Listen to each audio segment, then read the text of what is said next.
What is going on, everybody? Welcome to Mattalk. I'm joined tonight by Max, Justin, and Destiny here to talk all things Matlock. It's going to be a great time. Sorry, who?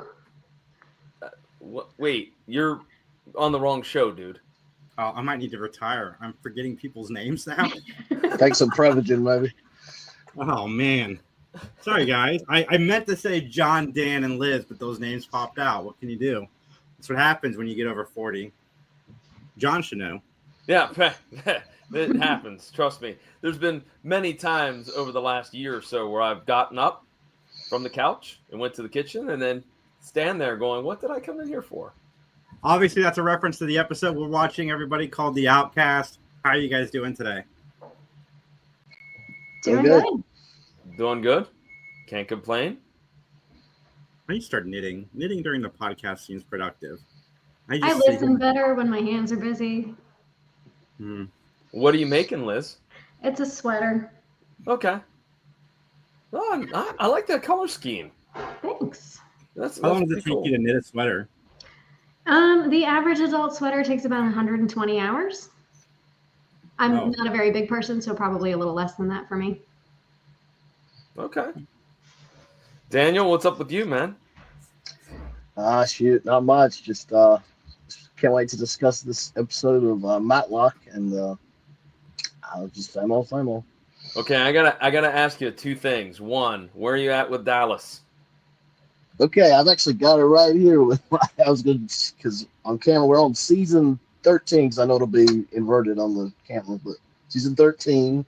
We're starting to enter into the Murder She Wrote storyline. There's a Murder She Wrote storyline? Yeah. Well, it's Murder She Wrote-esque, but that doesn't work with Dallas. I mean, Jessica Fletcher should have made a crossover appearance because they came on the same network, and it was still on at that time. So, I mean, I could have dug it, but yeah, it's basically like Ellie and Clayton are running around. These people are dying that were in somebody's will. It's totally ridiculous. But then again, like, once Pam had the car wreck, the whole show just went like sliding down. So have you kept up with Homicide? I've been watching it some. I think I'm still in season 2 now because the first two seasons were somewhat abbreviated. Yes, they were. And it's weird because I'm finding out that the air dates, apparently they messed with the like air dates. So like on the DVDs, they're actually not, they're in storyline order, but not like air date order. So that would have been confusing to watch it like when it first came on. Yeah, it was that was the way. And I think on Peacock they're doing it air date because there's a difference because I forgot about like did I watch an episode or not, and so I looked on an episode guide and they were totally in different order on the episode guide than what it is on Peacock. So I'm like, what the heck? So, well, I'm glad you enjoy it because it's a heck of a show. It's really good. I kind of have gotten away from it. I've watched like the first 3 episodes of season 6, and then I kind of got away from it because there's been other things to watch and whatnot. So, which is a great segue into what are you watching? Which is a great segment we like to start the show off with. So, Liz, would you like to go first? Sure. I am a couple of episodes into season 2 of Yellow Jackets, and that show is nuts. But I'm really enjoying it. Okay, cool. I know it's about that. It sounds like it's what? Sorry, you're breaking up. It's Lord of the Flies with girls, basically. Okay. Very nice. I've been watching Happy Face over on Amazon. My co-host over on the watch list, she's like, watch the documentary before you watch the show. And I'm like, I don't want to spoil the show. So, like, I don't want to know what happened in real life until I've seen how the show does it. And then I can go back and watch the documentary. But it's really good. I don't know if it's because Dennis Quaid is kind of crazy in real life that he plays such a good, crazy serial killer in this show. But, yeah, it's pretty solid. Pretty solid so far. What about you, Daniel? What are you watching besides Homicide and Dallas? So yesterday, it's last night, I revisited one of my favorites, The Fugitive with Harrison Ford. Rewatched that. It's a classic, in my opinion.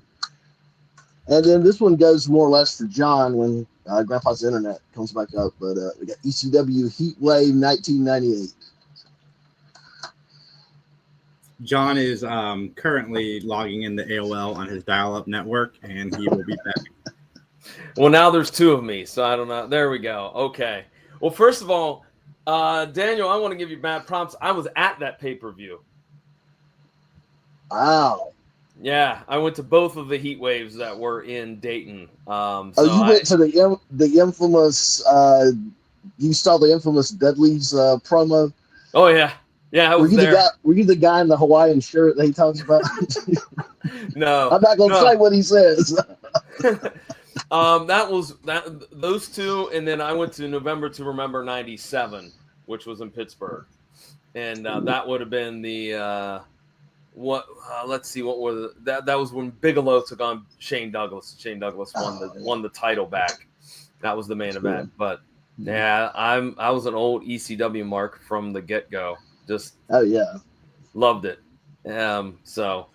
Okay, since now hopefully technical issues are gone. Hopefully, we'll see. Has everybody shared what they want, what they're watching? I will throw out mine. Again, I'm very excited because I really love this documentary series. Dark Side of the Ring is back. I enjoyed the first episode with Mick Foley and Hell in the Cell, and looking forward to next week's episode with Ludwig Borga because I know that that's going to be a crazy story, and I'm looking forward to it. Yes, Jay? Is Dark Side of the Ring like a Lord of the Rings, like in the ghetto kind of series, like the dark side, like where the awful things happen? No, it's about all the awful things that happen in pro wrestling. Oh, that's disappointing. Well, I want to see some Hobbit on Smack while cops are arresting him. I mean, Gollum already looks like he's an addict anyway, so I mean, he's always after his precious. Yeah, that precious is just some of the crack cocaine. That's what he wants. All right, well, Liz, Daniel, Jason, are you ready to get into this episode of Matlock? I absolutely am. Watched it twice. I'm excited. All right. Well, then with that, let's not waste any time. Let's get into our opening statement. The name of the episode, as Jason alluded to, is called The Outcast. Sadly, I hope that there are some bombs over Baghdad or maybe an ode to Miss Jackson. We'll wait and see. Its original air date was February 7th, 1992. And we have quite a few guest stars to talk about, including one that Jason would love to tell us about. Shall we start with that, Jason? Sure. Charles Noland, who I don't know if you remember him, but he's the guy whose hair got sucked while it cut on Wayne's World. Do you remember that? I vaguely do. Yeah. Okay. It's the vacuum cleaner hair thing. It's great. Yeah. Oh my god. Yeah, that's it. He was awesome in that. That's it?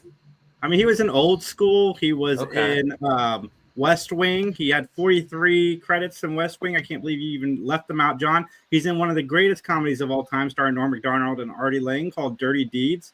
He was also in Old School, Bubble Boy. Ugh, the Bubble Boy remake was awful. And then he was in a few episodes of ER, John. Hey, wait a minute. Norm Macdonald and Artie Lang is dirty work. It's not Dirty Deeds. You said Dirty Deeds. Did I? I meant, it is. Oh, never mind. I chose not that movie. So he was in some comedy that probably sucked called Dirty Deeds, but it's fine. It's fine. Okay. All right. Wayne's World. Well, my first guest star that we're going to talk about is George Dickerson. He'll be playing the role of Dr. Hal Matthews. He's probably best known for playing the role of Detective Williams in Blue Velvet, the only David Lynch movie I actually like. He's the county sheriff in Psycho 2. He played Tom Volger in Death Warrant. My favorite Van Damme movie, one of them. I knew that. He played Quinn on the 90s version of The Flash. He played Dr. Rayner in Death Wish 4, The Crackdown, which is an awful movie, but I digress. He also played Swanson on Hill Street Blues, and then he had a bunch of one-offs appearing on some shows like Three's Company, Miami Vice, As the World Turns, and a very obscure one that I remember watching as a kid called Sledgehammer. Does anybody remember that one? Daniel, you remember Sledgehammer? It was like a parody of like Mike Hammer, wasn't it? Like other like detective shows like that. Yeah, it was in that, like I said, it's kind of like a parody of like the Clint Eastwood Dirty Harry movies, because he's kind of got the giant hand cannon and he shoots first and asks questions later. And I think it lasted like 2 or 3 seasons, I'm pretty sure, which I can't believe that, like, because it seems like it's a one joke type of show, but apparently it lasted a little bit longer than I thought it would. First It was off, very Naked Gun-esque, very Naked Gun-like. Yeah, I'd say that would be good. A good descriptor. First off, Psycho 2, one of the best sequels of all time. And what else was he in? I had something. Oh, I can't believe Blue Velvet's your favorite Lynch movie. Like, that surprises me. Or like the only Lynch, because Dennis Hopper is very like, you either love it or hate his performance in that. I'm surprised that you liked it. Have you seen Elephant Man? No, I've never seen Elephant Man. Then that makes more sense. Because I think Elephant Man would be the one that you would like from Lynch. Well, I'm not a David Lynch fan, which makes me, I know, the pariah of the group. But I'm just saying, Elephant Man's the most straightforward of his movies. That's well, then I would like that probably. Yes, okay. Anyways, quite an elephant in the room, says our producer Justin. But yeah, guys, go watch Psycho 2. You won't be disappointed. All right, our next guest star is John Finn. He'll be playing the role of Sheriff Dewey.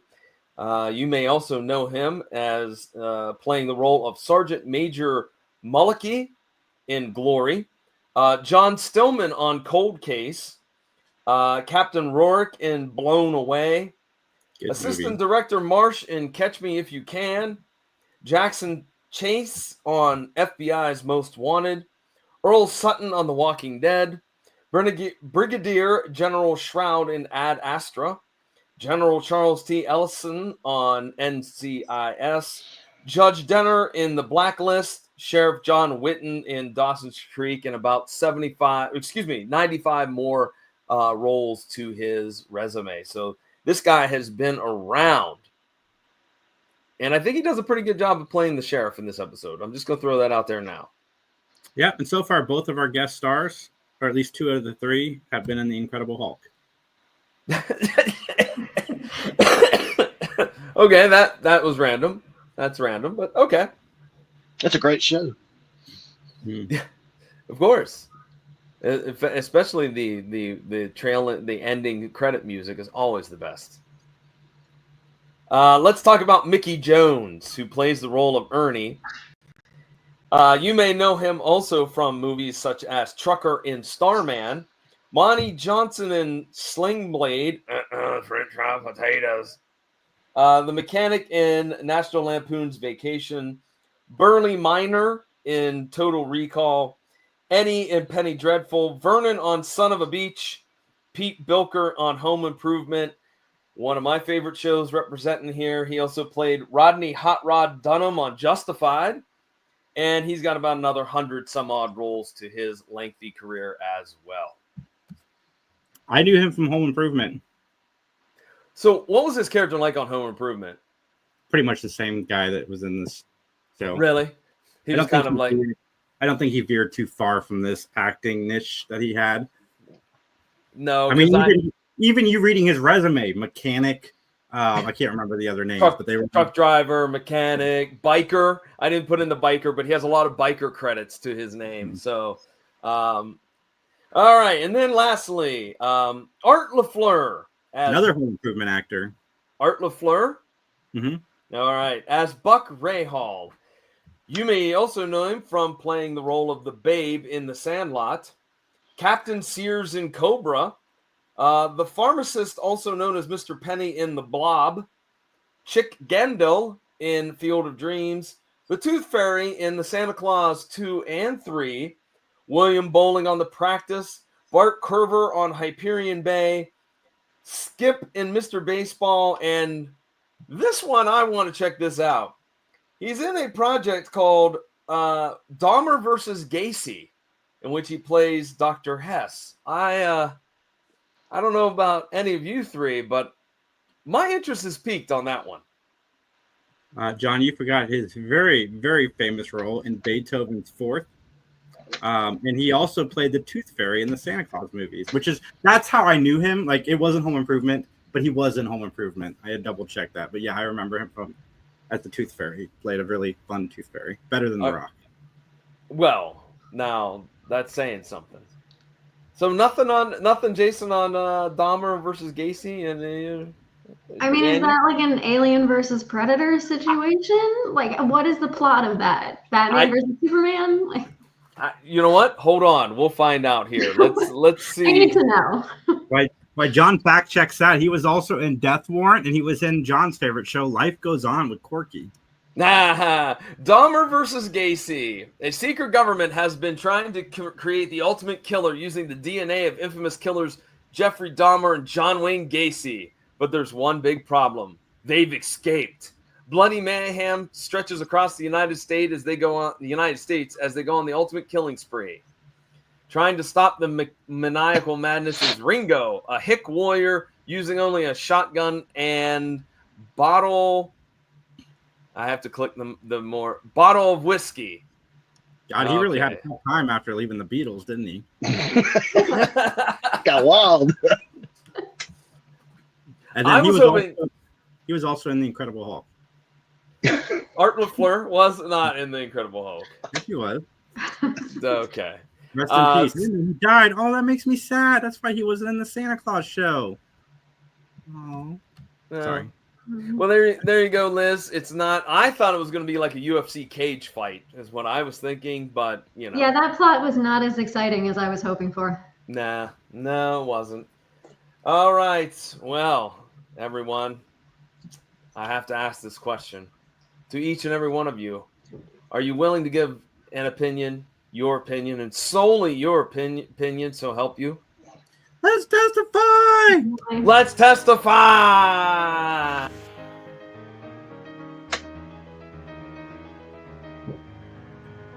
All right, ladies and gentlemen, the plot of this episode is Ben decides to retire and go fishing where he encounters a murder.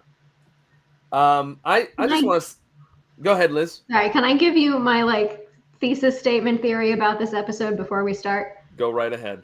So we know that NBC canceled Matlock in season 6. And they eventually moved it to ABC, moved production across the country. We lost the better half of our cast. But I think that those negotiations probably would have taken some time. So my theory is that The Outcast was written to be the series finale, because it has all of the markers of a series finale. And then it feels a little shoehorned into the middle half of the back half of season 6. So I feel like it was probably changed at some point. But that's I would love to have someone confirm that for me. That's a very good theory. Wow. I was thinking the same thing while I was watching it. I was like, I wonder if this was supposed to be a finale. It might be why it's a tighter 2-part episode than we've had before. And I don't want to give away my thoughts, but yeah, definitely better than we've had recently. I have some backup for that as we get into it, but that's my thesis statement.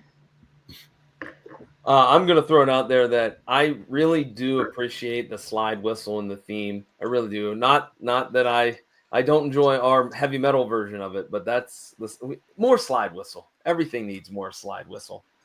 Like cowbell. Exactly. The opening scene is the exterior of a courtroom with audio tracks of various different trials that Ben has been a part of. Objection. That's bull. Yeah, I like that. I thought this was a cool way to introduce this episode. I really liked it. We also see a statue of Lady Justice. Then we see I put down study. I'm not sure. It's a room in a house that has watches, guitars, fishing stuff. And I couldn't help myself when they were doing the opening credits. I enjoyed the fact that the DP on this episode is a guy named Jiggs Garcia. Who? Yes. How do you get the nickname Jiggs? Being a DP on Matlock, apparently. So we cut to the courtroom. And Julie and Ben are talking dinner plans as they're entering the courtroom. And they, of course, are on separate sides of the case. I also enjoy the fact that apparently Ben has to go to, quote, Stumpy Point, end quote, to meet a client. What a name for a town in Georgia, Stumpy Point. Julie is very concerned that Ben is working way, way too hard. And, Frank, also his client, as you'll see here in a few moments, also has a little bit of concern because he's like, dude, where have you been? You're cutting it awful close. And Ben's like, I have a routine, dude. I have a routine. I know the time of everything that it takes for me to get from the house to this table, including how many times it takes him to stand up or whatnot. He's got it all mapped out. But then when it's Ben's turn to speak in court, he mixes up the name of his client. His client's name, of course, is Frank, and I forget what he calls him. He calls him something else. He calls him like Nick or something like that. And everybody's like aghast that he said the wrong name. Listen, I'd rather get off and have my lawyer call me Frank than to lose and be called Jason. Just saying. Well, Frank is upset by this, and rightfully so. And there's kind of an argument about some Supreme Court ruling that Julie wants to bring into the court case, but Ben's is questioning, well, how can you do that? And she's like, Supreme Court so-and-so versus so-and-so. And he's like, yeah, when? I don't know. So that makes Frank even more concerned about his representation. And in the hallway, he dumps Ben. Sadly, he didn't write him a letter. It said, it's not you, Ben. It's me. It's me. Oh, by the way, McClure is going to be his replacement, who apparently has only won one case, but wrote a book and's got all this fame. And so he's going to be the new lawyer for Frank, which I want to know, what does Frank need a lawyer for? Because that's never really mentioned. I thought it was murder. There's like a gun involved. I think it was murder. Was it? Okay, I overlooked They that. never actually say, but I assumed. Okay. I was distracted by the costumes again. Like, the 90s fashion was not kind to anyone. But I genuinely love this color block blazer that Julie's got on in this scene. I would wear that. Well, we go to a scene at Ben's house where it's late at night. And sad Ben, we get a little dose of sad Ben here. He's just pondering his future, looking out the window. And so the next day, we're at the courtroom where Ben officially resigns from being Frank's lawyer and tells everybody he's retiring. What a way to kind of just drop a bomb on everybody, ladies and gentlemen. Yeah, he doesn't even tell Michelle and Conrad. Like, they find out through the grapevine. Yeah. Julie has to call them and tell them because he just like pieces out. Yeah, absolutely. It's a totally Matlock thing to do, though. Oh, yeah. Absolutely.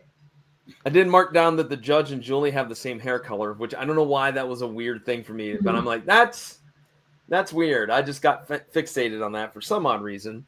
But that's Anita Corso again, too. Yeah. She was in Andy Griffith's show. And, of course, Julie's crushed. Absolutely crushed at this announcement. And then we cut to a scene where Ben is playing some tune on that instrument of his. Is that again, I'm not sure. Is it ukulele? Is it a mandolin? What is it? It's a resonator ukulele. And I only know this because I Googled it at some point. Okay.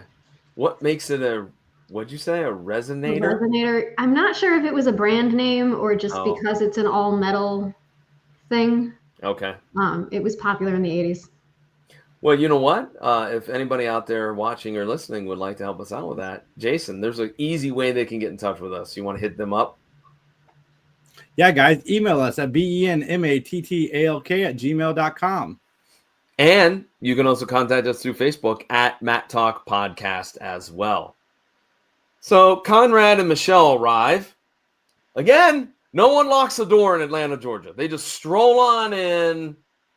Don't even knock. Don't even ring a doorbell. Don't even go, hey, we're here. Nope. Just barges in and starts talking to Ben about his retirement. And again, they're all very much shocked. But I did like the little tidbit of Conrad saying, are you okay? Are you sick? As if like he's got some terminal illness and that's why he's retiring. So Ben basically told him, I'm leaving the office to you two. All right, to Conrad and Michelle. And you can go down and figure out the schedule of the cases. I'll be down there and I'll clean out my stuff. And in fact, that leads us to our next scene where Ben is there at his office going through his stuff. And Julie arrives. And she said she's been waiting for Ben at his home for hours. Which, again, is probably not something that did not happen a lot because apparently, again, no keys needed. You could just walk on in and just sit at the kitchen table and wait on Ben to return. Simple. They talk about Ben's blunders and, you know, again, Julie's just like, you're working too hard. You need some time off. Are you sure you want to do this? And then we get a kiss between Julie and Ben. And I'm not sure if we've had this before, but I think this is the first affection, correct? Yes. Yes, this is the first kiss we've seen, and the only one we will see. Yeah, okay. So I was pretty sure that we had not seen. I know they talked about it several times, including making out behind the church and whatnot in a previous episode. But Ben is all very awkward when Julie leaves. And I was like, what is he doing with this? Like I was like, is he flexing? What is he doing? I took that as a flex. I took that as a like, a good job, Ben kind of thing. Yeah. Well, our next scene is where I start questioning some things. Ben enters his kitchen in his house robe and his pajamas. And who is there but my least favorite character, Mrs. McCardle. Oh, God. She's terrible. She is like, she's the equivalent of Rose Nyland on the Golden Girls, but Rose is funny, and she is not. Okay, I'm going to defend Mrs. McCardle for 1 second, because I also hate her. But I hate her the least in this episode. Okay. All and right. I realize what I hate, I think, more than her is her and Ben together. Like, she's much less irritating with the other women in this episode later. Okay. Daniel, what's your thoughts on McCardle? Thank God this is her last episode. Well, she goes Go ahead.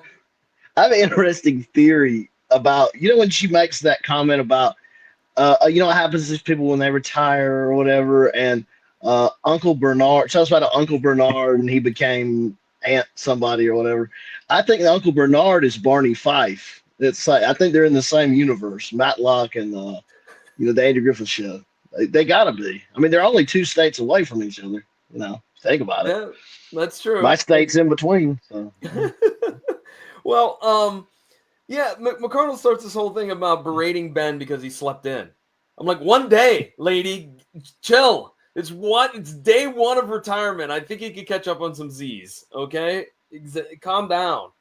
But yeah, then she talks about retirement and how you got to stay active. And again, she shares another dumb, stupid story about Uncle Bernard becoming Aunt Bernice. So I was like, that didn't age too well. Julie, Conrad, and Michelle are at the courtroom, and they come up with an idea. Let's give Ben a surprise congratulatory party, a happy retirement party. And everybody's about it. They think it's great, but they definitely make sure that no hot dogs will be served. So what's a Ben party without hot dogs? You know what I mean? Exactly. So we get a new character that we have not met. We've had angry Ben. We've had sad Ben. We've had socially awkward Ben. But now we're going to get Fishin' Ben. And Fishin' Ben is practicing casting out his line.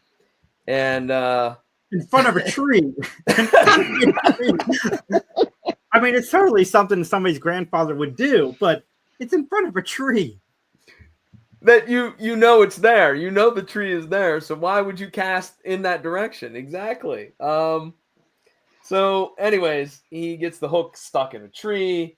He gets the hook stuck in the mailbox. He gets the hook stuck in the rear end of the neighbor, which that had to have been an awkward conversation.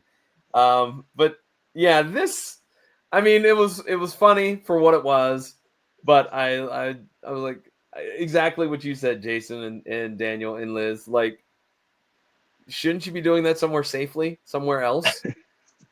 Like at water, maybe. Yeah, right. Yeah. Or an open field is fine. Also, go do it at your friend Ace Calhoun's house. Yeah, Ace probably has a huge backyard. He could have done it right back there. He's probably got a pond in his house. You mean Ben could have practiced casting into the aquarium tank, huh? Yeah. It would have been his idea. It would have been fun. Oh, it would have been. It would have been. Julie, Conrad, and Michelle are all working on the surprise party at the office. They're making banners and getting things ready to go. And Julie ends up calling Ben, but no answer at the phone because he's out putting hooks in things. Anyways, so she calls her voicemail, her answering machine, and she picks up the message that Ben left saying that he's not going to make dinner. He's going to fish, which, okay, I don't know how the rest of you feel, but I'm like, what a jerk move to do. What a complete jerk. She just gave you kisses. She gave you smooches and has been defending you to everybody and including, not really being very, being supportive, in this putting hooks on things. Thank you, Justin. Anyways, she's been supporting him, so this just seems like a jerk move. Am I wrong? I mean, it's a Ben thing to do. Like, I hate to say she should be used to it by now, but I mean, she knows what she signed up for. That's all I'm saying. Like, yeah, no, I agree. there's nothing new about this at all. I mean, some days she's not even his girlfriend. So you know what I mean? Yeah. Daniel, any comments on Ben's behavior? I must say, that's what they get for not serving hot dogs, at his thing. I mean, that's what you get. You can't be doing that to the man. Charlie would not be happy. Hot dog slander in this episode, man. Dude, yeah, guaranteed he's got like spidey sense that if they made hot dogs, there's hot dogs somewhere. He would have went. He would have went to that party. You're right, Daniel. That's their own darn fault. Well, then we cut to a scene of Ben driving. And look, I'm going to plead ignorance. I've been to Atlanta, Georgia a couple of times in my life, but it's Atlanta. But I highly doubt that there is this type of terrain in Georgia. Am I wrong on this one? Atlanta is a small town, as you know, and this kind of terrain exists within the small town. Like, have we learned nothing about watching this show, John? Yeah, I guess you're right. But, I mean, Daniel, can you help me out on this? I'm pretty sure that Georgia doesn't have desert-like New Mexican type of, landscapes.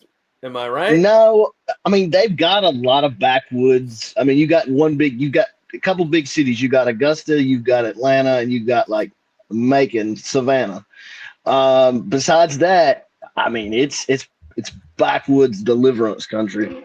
So, I mean, you've got a lot of desolate area, but as far as no, I mean, that clearly was California. I mean, there's no doubt in my mind. Absolutely. So Ben sees a gentleman having some problems with his truck, so he pulls over, and lo and behold, we're introduced to Dollar Tree Wilder Valderrama. Oh, I'm sorry. I mean Ramon. Wow. Dude, that guy looked like him.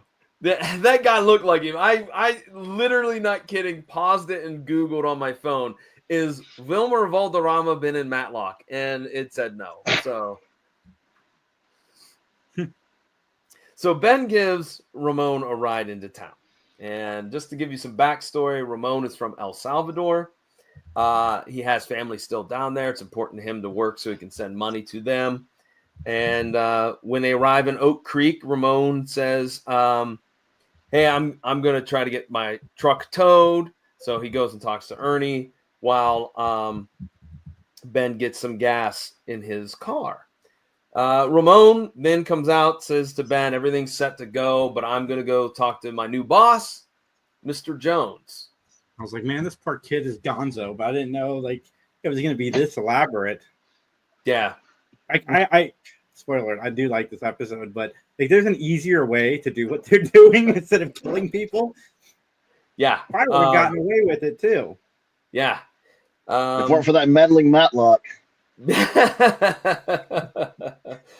So then we cut to Ben driving again in the Georgia desert, and lo and behold, he finds a wallet in the passenger seat that belonged to Ramon, and it's got like a bunch of family photos. So Ben turns around and goes to try to find Ramon. So Ben arrives back in town, and he chats with Ramon's boss, Mr. Jones. And Ramon is at the farm. That's what Mr. Jones tells Ben. And so Mr. Jones goes, I'll be happy to give him the wallet. And then out of nowhere, Ben's like, never mind. You know what? I'll do it myself. Okay, that seemed to be a very weird scene. Like, why all of a sudden now, Ben, do you have to go, oh, no, I'll do it myself, when you could have done it yourself and not even mentioned Mr. Jones? Poor Ben. My theory is that I think, because to me, I believe the guy's name's Doug McClure that's playing Mr. Jones. Yes. That guy, anything he's been in, he oozes like sleaze. Like he's just slimy. And I feel like Ben went to go see him. Ben's instincts to investigate kicked in, and he's like, oh, shoot. Yeah, I think I'll just take it there myself. He was only mildly creepy as the Tooth Fairy. Are you sure you got the right guy on that one? See, I've seen him mostly like playing like he played some racist on In the Heat of the Night one time. I've seen him play like various bad guy characters. It's kind of like this character. So I've seen the Santa Claus 2 and 3. I don't remember, that was years ago. So I honestly I didn't remember him being in there. But well, so Ben drives out to the farm, and the farmers in the scene are running. And they're running to this piece of machinery, and there's something covered up. And so Ben arrives and finds out that that thing that was covered up is the dead body of Ramon. And my question was, from the scene that they showed, what exactly does this farm produce? Dirt? Because it didn't seem like there was any plants, anything. And I'm like, is this a Tatooine? Like farm? What are we doing here? Well, the cops arrive along with the coroner and a few other individuals, and Buck tells the police officer what happens. That Buck and Ben kind of go back and forth, because Ben was like, "Well, why did this happen? How did you let that happen? Why didn't you shut the machine off? Yada yada yada."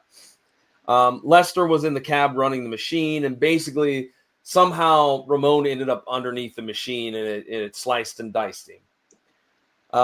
The sheriff attempts to escort Ben away from the scene, and Ben's like, look, you got to send these photos back to El Salvador, all right, because it's very important to Ramon. At least do that, please. And then we're introduced to Hal Matthews, who's the doctor in the little town. And he knows Ben. He knows all about the legend of Ben. In fact, if Ben goes to Abbotsford, he can get a pretty sweet hotel room really cheap, because that's what Hal Matthews can do for you, man. I got to say, man, the acting in the sheriff was pretty good, because I thought he was involved from the get-go. Mm. We cut back to a scene at Ben's home, and Julie is there chatting with Mrs. McCardle. Again, no locked doors, just we enter whenever, however. And they talk about Ben's whereabouts. And then Mrs. McCardle talks about something I hope that she would never talk about, because now I can't get that image out of my head when she talks about the hoochie coochie dancers. Are you just imagining her as one, or? No, well, yes, kind of. Yes, Liz. And that's where I'm like, I don't want to have that memory in my head. Yes, exactly, Daniel. She would bore you to death. Like she would sit on the edge of the stage and probably tell you stupid stories about her uncles and aunts and cousins and children and all that jazz. And she'd be terrible as a hoochie coochie dancer. Oh, I'll leave her alone. I will not. Although I think Mattel missed out on something. It just clicked in my head when we see Ben's car driving into the motel. They should have released a Hot Wheels set of cars. You could have had Ben's Crown Vic. You could have had Michelle's BMW. And then the 64 Mustang or 65. I don't know. It's right around that. 64, 65, 66 Mustang for Conrad. I mean, the audience, the age of the audience and the years, they would have bought that. Of course. Especially if it was after an early morning breakfast at your local restaurant or cafeteria. Early morning to that age group is like 4. Yeah, I know. At least back then it was. I don't think it is anymore. But hey, they're going to Hardee's or Carl's Jr. Hey, you know what? You're right. They're getting up at 4 o'clock because Mrs. McCardle told us all you could do is sleep in bed. Well, you're going to die. That's what's going to happen. This scene, though, has my favorite line, I think, in the entire series. Okay. Because Mrs. McCardle's going off about the hoochie coochie dancers and telling stories, and Julie's just trying to get out the door. And her parting shot of Mrs. McCardle's like, I'll light a candle for him. And Julie goes, light one for me. Oh, yeah. It's my favorite line. She gets to be funny in this episode, and I wish they'd let her be funny more. Well, Ben checks into a motel, and the motel lady, a.k.a. Alice is her name, she's pretty grumpy, and she does rent him a motel room, but it's very small. In fact, it's so small that if you pull the bed out of the wall, the pull-down bed, you can't use any of the cabinets or any of the closets. All right? So that's how small it is. I've never been in a situation where that kind of bed has been something I need to use. Are they still like a thing? I don't think they're like a thing. No, I don't think that those exist anymore. At least not that I'm. No, they totally do. Do they? They do. A friend of mine has one in their guest room. It like folds up into a cabinet. Okay. Dude, if I ever leave this place, I will move into a 1-bedroom with one of those pull-down beds. It'll be great. I don't like to leave the room I'm in anyway, so I can just have everything in the same room. Yes, that will work tremendously. And I'm sure your daughter will not be coming along with you when you get that 1-bedroom apartment, right? No, she's already planned. She's got her plans. Okay. All right. Good. All right.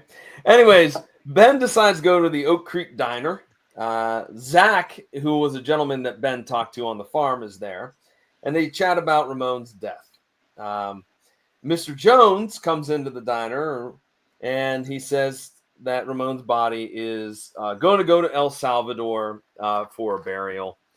And we hear a phrase that's going to be used quite a bit throughout this episode. Farming is a dangerous profession. It is. It's a dangerous profession. And this guy is, I like this guy, but he is like what's his name? Sam Spade. No, the guy that's in Yellowstone. Sam Elliott. Sam Elliott. He's like the cheap Sam Elliott. Even his mustache looks fake in this episode. That's the only thing that really bothered me, was that his mustache looked fake. Well, and then there's also this ongoing joke that apparently every food that you get from this diner is the same thing. They just give it a different name. You know, the meatloaf is the chicken fried steak. The chicken fried steak is the hot turkey. It's a joke, which I didn't find too funny, but I mean, I give them an A for effort, I guess I'll say. It looked like a banquet TV dinner, is what it looked like. It did. You're right. Absolutely on that. Well, we go to a scene where Alice gives Ernie a key to Ben's room, and then we jump back to the diner where Ben and Mr. Jones are still chatting. As Ben leaves, he sees the lights on over at Ernie's, and he goes over to investigate if the truck of Ramon's has ever been towed, which he finds out it hasn't, because there's only one person that can run the tow truck, and that is, I forget the guy's name, but the sidekick of Ernie, we'll just call him. Anyways, so Ben then goes back to his room, and he almost walks in on Ernie, but Alice distracts him. And basically, all Ernie was doing was trying to see what's what. And Ernie crossed the line. Why? You know why? He crossed the line. He ruined his shirt. Oh, that's true. With his Dude, that is our cliffhanger for this episode too. Is the fact that Ben's shirt was ruined, and he's gonna find out who did it. Well, I also wrote down here, is everybody in town in on this whatever plan that's going on? Because in the scene, you have Ernie, you have the sheriff, you have Hal, you have, who else was in that? There was somebody else. So Mr. Jones, obviously, but it's like everybody is in on this. So basically, all they're doing is just going to ride out Ben's stay. They're like, look, he'll stay a day, he'll move on, we can continue on with business as normal. All right. Which I don't know about you. Did any of you have a theory as to what business as usual was going to be? Because it took me a while to figure out what exactly was going to happen. Yeah. It's really, they give you a long time before you can kind of really figure out what exactly is going on. Like, yeah, what the whole illegal stuff is. Right. I was like, it took a while, but anyways, let's move. I have an idea, but I thought it was drugs, not what it ends up being. But it gets smuggled in the coffee, because I've seen this in like a movie, the same plot. I think it was in Bad Boys too. But it's also American Gangster. Yeah, so that's exactly what American Gangster is. Well, all right, let's move on here. So Ben finds dirt on his shirt, and he goes in and lays it down on Alice and says, listen, someone's been in my room. And she claims no, but he's like, someone's been in my room, because Mrs. McCardle would never let this happen. And Jason is happy with himself. Dude, I almost wore a white shirt just for this episode because of that. Like, some action. Like, you killed the kid, but damn if you're gonna mess with my shirt. Ben's gonna investigate. He tells Alice, I'm gonna find out. I'm gonna get to the bottom of who's in my room. That's the cliffhanger. That's where they decided to cut the episode in half. But on the DVD, it's one, and you could tell this was made to be one thing. It's not like the other two parters. But yeah, it's just funny that that's the cut that we got.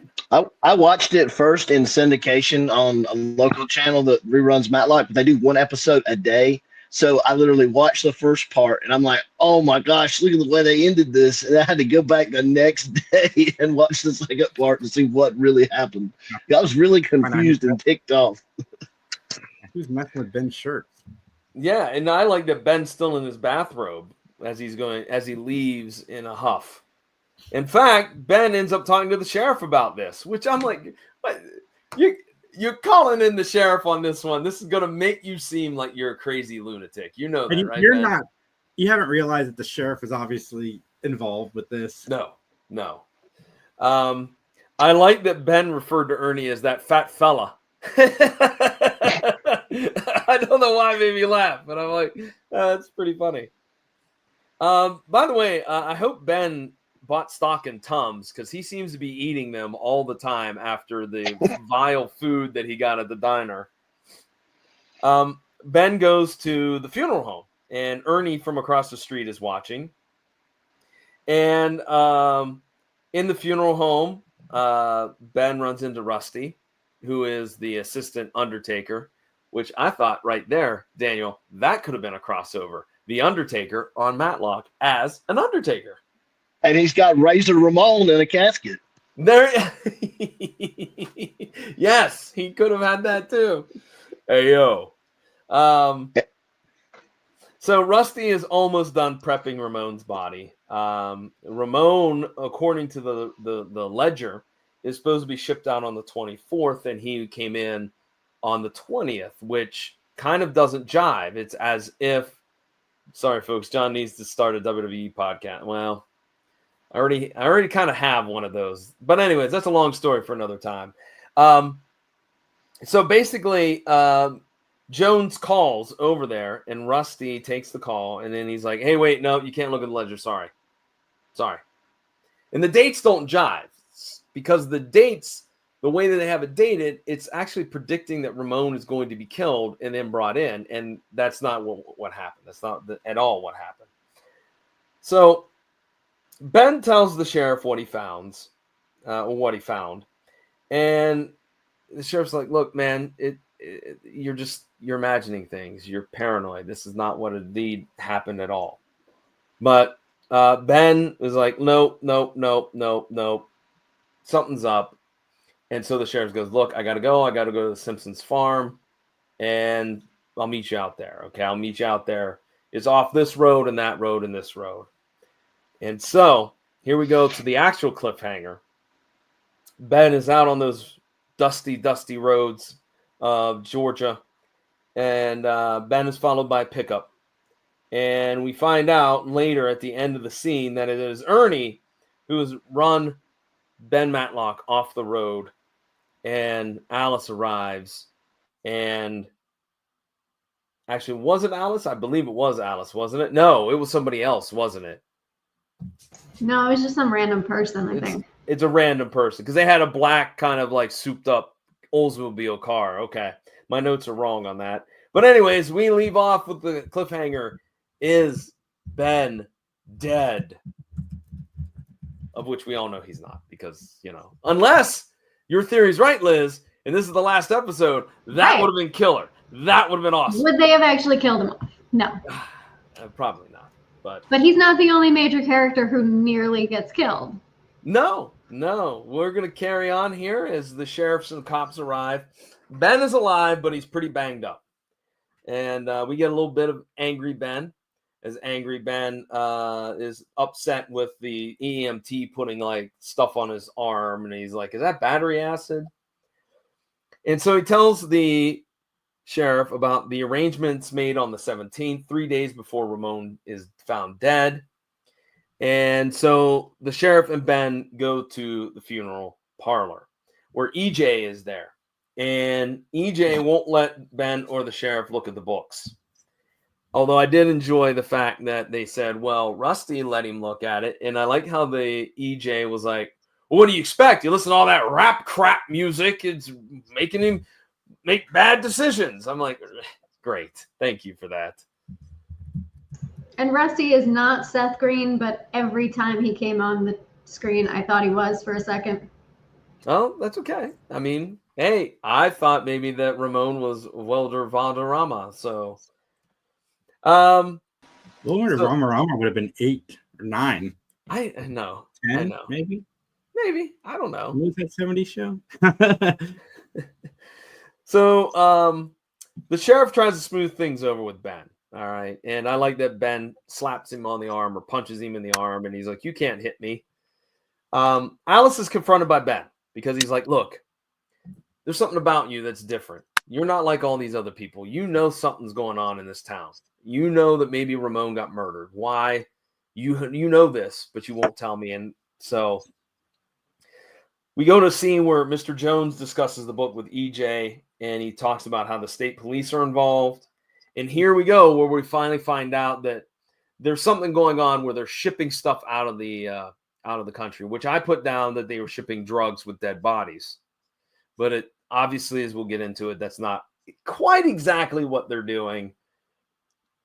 But Conrad shows up at Ben's home, and Michelle is still sorting out files, and Conrad pitches this great idea for a new office. With better furniture and hardwood floors, something that says young and hip and happening, not old and stuffy and crotchety like Ben's office, right? And so Michelle is, though, still very sad about the fact that there's no Ben. So we go back to Oak Creek, where Ben goes to the diner and he chats with Zach again, and he finds out for the past 3 years there's been a fatal accident at the farm. And he gets the chicken pot pie this time, right? Yeah, he gets the chicken pot pie, which looks doesn't like at all look like one. I like how that guy was like, doesn't look the same at all.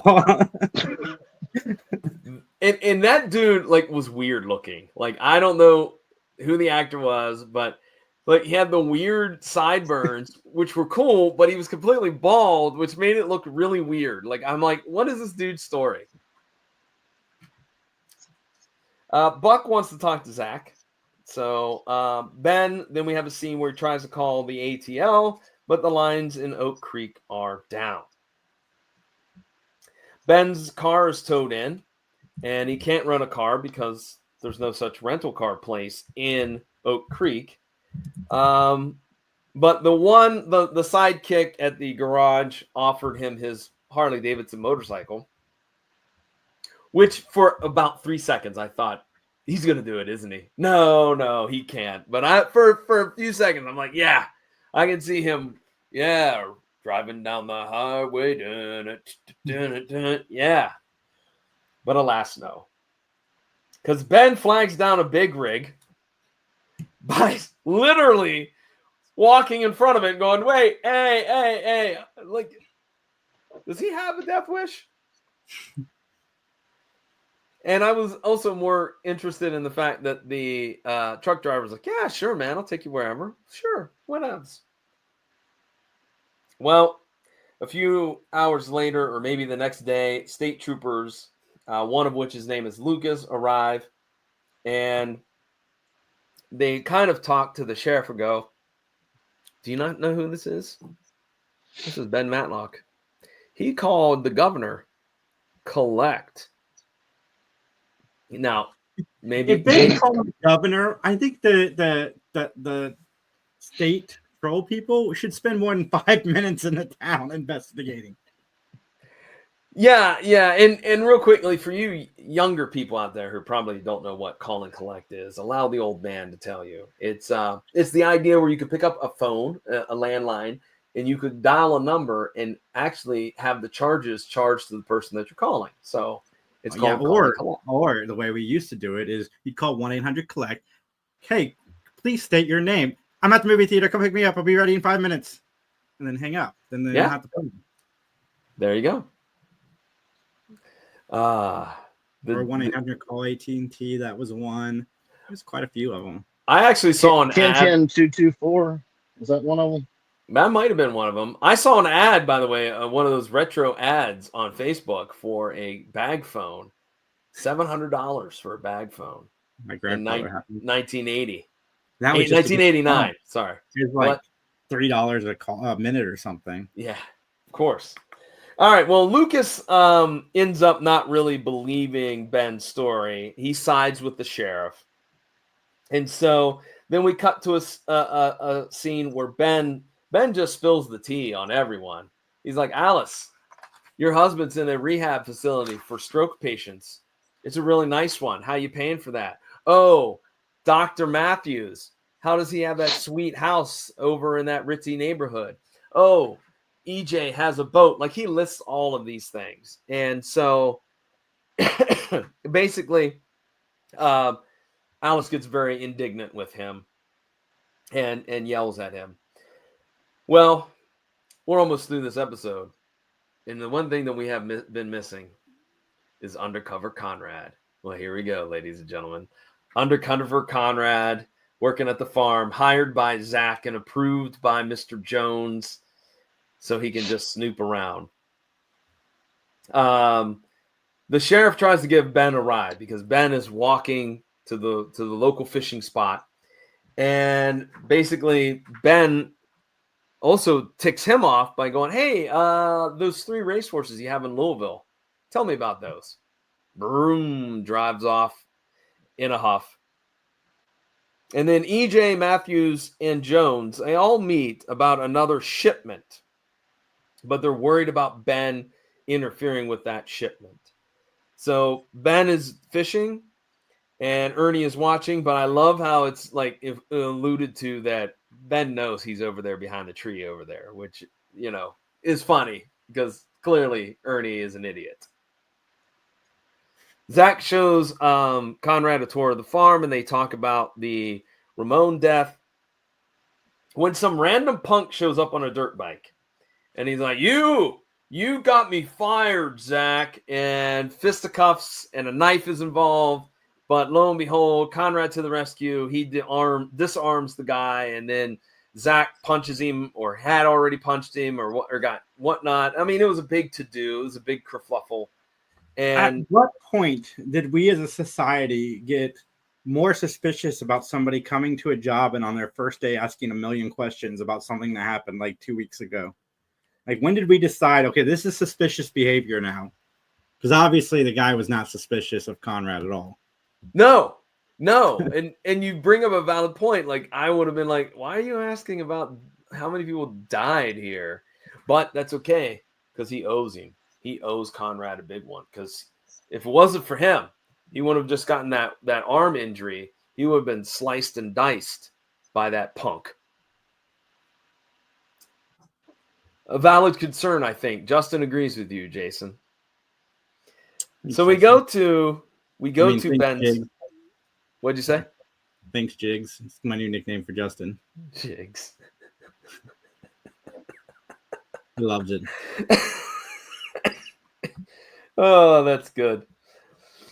Anyways, we go to Ben's home, in which Julie, Michelle, and McCardle are all chatting about the fact that Conrad now has disappeared.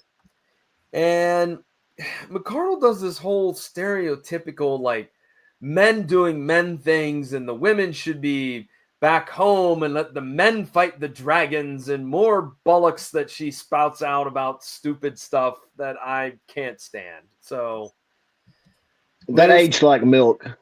yeah, I agree. I was gonna say, Liz, do you have any comments about McCardle? No, not in this one. She's annoying.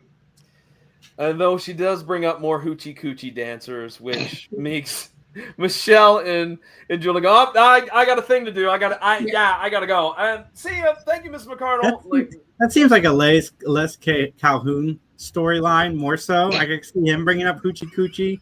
Like, maybe he wasn't available, and that's why they switched it over to her. Because I've never known like an older lady so obsessed with this thing. Old ladies are so interested in strip tease, or strip clubs, or strippers in general. Like, it could have been less, and we would have thought less than two things about it. Oh God, Ace Calhoun in this role would have been silly. Oh my God. He would have been creeping on Michelle, though. You know that would have happened. He'd been talking about her being a hoochie coochie dancer, which is, I mean, that's a little bit better than, oh my God, the cleaning lady. So, Justin, by the way, our producer, said, I have heard that combination of words more in this 30 minutes than in the rest of my life combined. And there you go. Me too. Yeah. so my best. We go back to Oak Creek, where Zach and Conrad talk about Lester and Buck's friends from Atlanta, because they show up. So Conrad snoops around, and Buck is basically paid $2 million in this briefcase. And Lester catches Conrad snooping, and so there's a foot chase. And Conrad comes up to Zach and says, you got to help me. And so Zach hides him in a bale of hay. Which I like how both Buck and Lester showed up, and they only move one thing. They just grab this tarp and they look underneath of it, and that's it. Like, way to go with a thorough search, you idiots. So Zach ends up taking Conrad to the motel, and Alice sees Conrad, quote, breaking in. He really wasn't. It's Ben's room. He was, using his tools to pick the lock, but he wasn't really breaking in. I mean, I can see how somebody would think they were breaking in, but that has nothing to do with what's about to happen. No. Ben is done fishing, and he calls out Ernie on, as he walks past the tree, And so Conrad is in Ben's room, and all of a sudden, the sheriff enters and shoots Conrad, which was a huge surprise. I did not anticipate that happening. Kind of goes with what Liz was saying. I wonder if they were going to sacrifice Conrad, and then they were like, well, we got to change it now. I wondered that too. And he shoots him in the back because he's a coward. Right, but then the wound is in the front. So I'm like, wait, did he get shot, or did it go through and through? Which is a possibility, but I'm like, I don't know about that. There was a lot of blood there. That was not a good shot. I mean, it was a bad shot for Conrad. Exactly. Absolutely. It was a bad shot if he was trying to kill him too, because he was like this far away from him. The sheriff is going to frame Ben for shooting Conrad. All right. So because Ben comes back and he's, shocked by what he sees, and the sheriff comes out of the other room and is like, get up, get on your knees, or get on your feet. Ben's like, nah, I'm not going to do that. And he goes, well, you're going to have to, because that's how this is going to work. And Ben's like, well, if you shoot me, then your whole case goes away. And so sheriff ain't hearing it. Get to your feet. And so Ben comes up with the very great line, great strategy. I need my pills. I'm having some chest pains. I need my pills for my heart condition. And after channeling Sanford and Sanford and Son, the sheriff, Elizabeth, I'm coming, Elizabeth. The sheriff, of course, goes to the cabinet, and he can't find them. He can't find the pills. And while he's in there, Ben goes, well, it's probably the wrong pocket. You go to the other pocket, and then shuts the door and then pulls the bed down so that he can't get out. So here's my only thing, though. Okay. Alice helps Ben, but how did they get Conrad out of the room? Because you couldn't go, right? Like, if you went back. You're thinking too hard about it, John. I want to know why the sheriff didn't just shoot Ben. Like, just figure it out later. just solve your problems now. I mean, he didn't know Michelle and Julie would be there, and somebody would pay. But yeah, it's like just. But they weren't even there, because Ben, he gets out of town. He makes all of these phone calls, and not one of them is to tell them where he is. A good point. Very good point. He calls Conrad, obviously. So Ben is just as sexist as Mrs. McCardle is what we're saying here. Yeah, okay. He just didn't want him to get injured. Well, but I don't want to be mean, but two elderly people have to pick up Conrad, who's easily $190, maybe 220. You don't know, somewhere in that pink. He's put together, and they're gonna pick him up and put him in a car while you have a sheriff in a closet, waiting to get out with a gun. With a gun. I mean, he could have actually stuck his hand out the crack that he could open the door and shoot that way. Like, that's what I was saying. Anyways.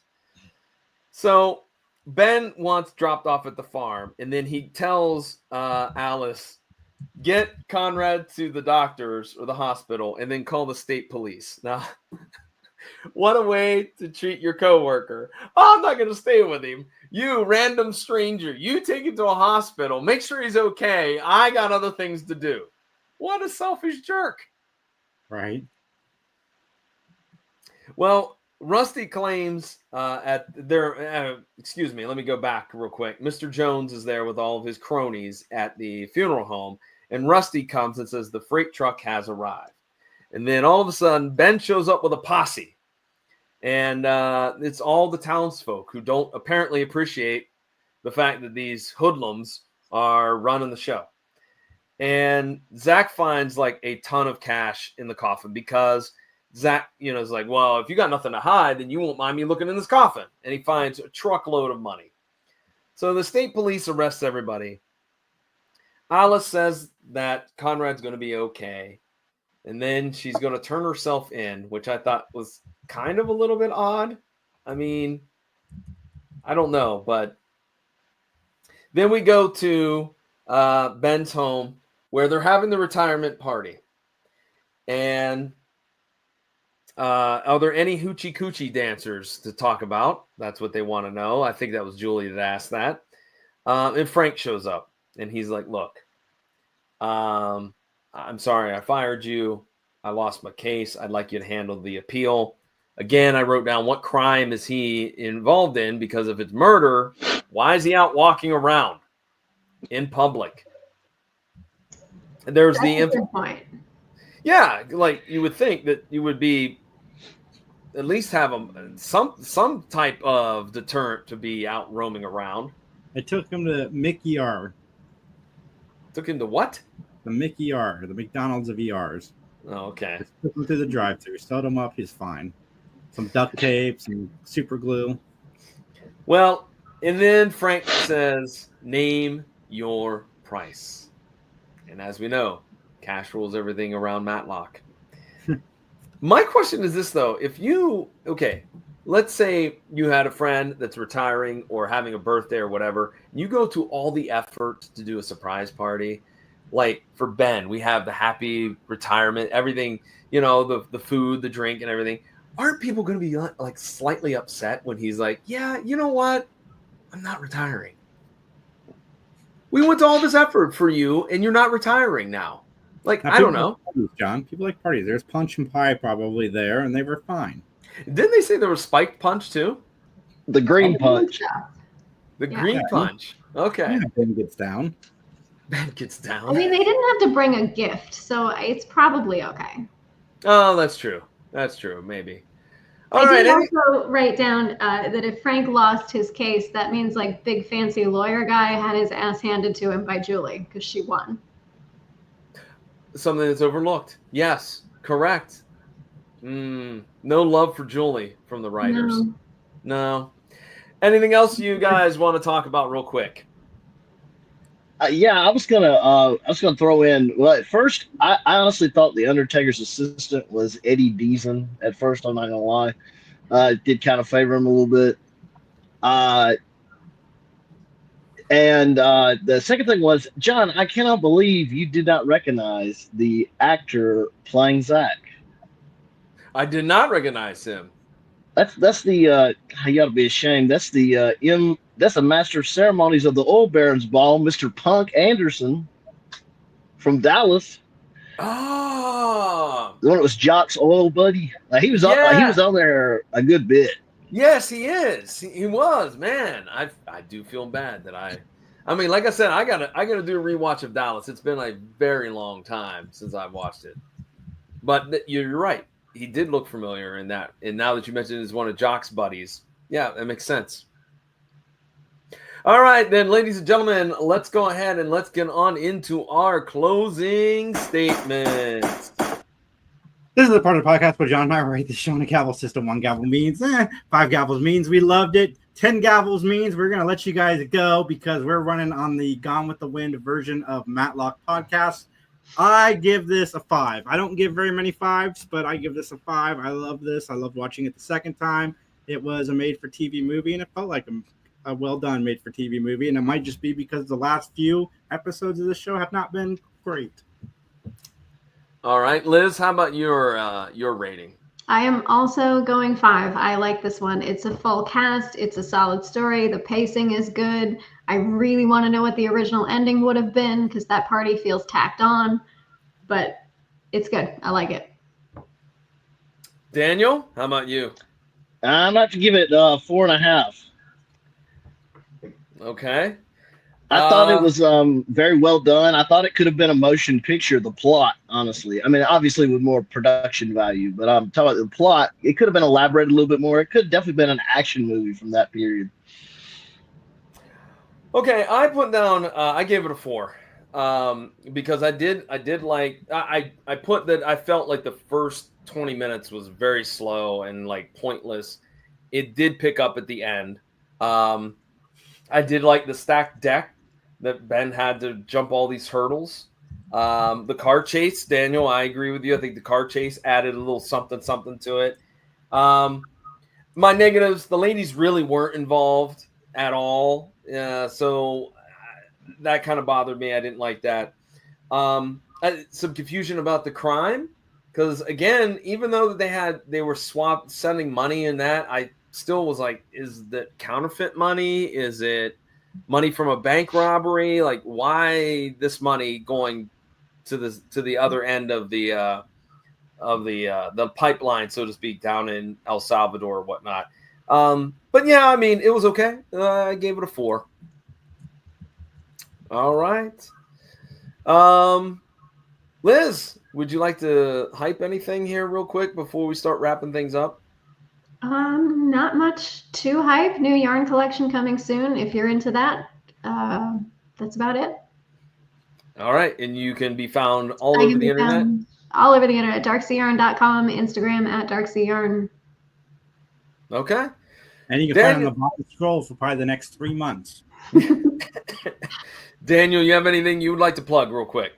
Yeah, real quick, 2 podcasts. The first one is, if you like true crime, it's called Carolina Crimes. It is a true crimes podcast that only deals with crimes within the state of South Carolina, and both famous cases and cases that are not really well known.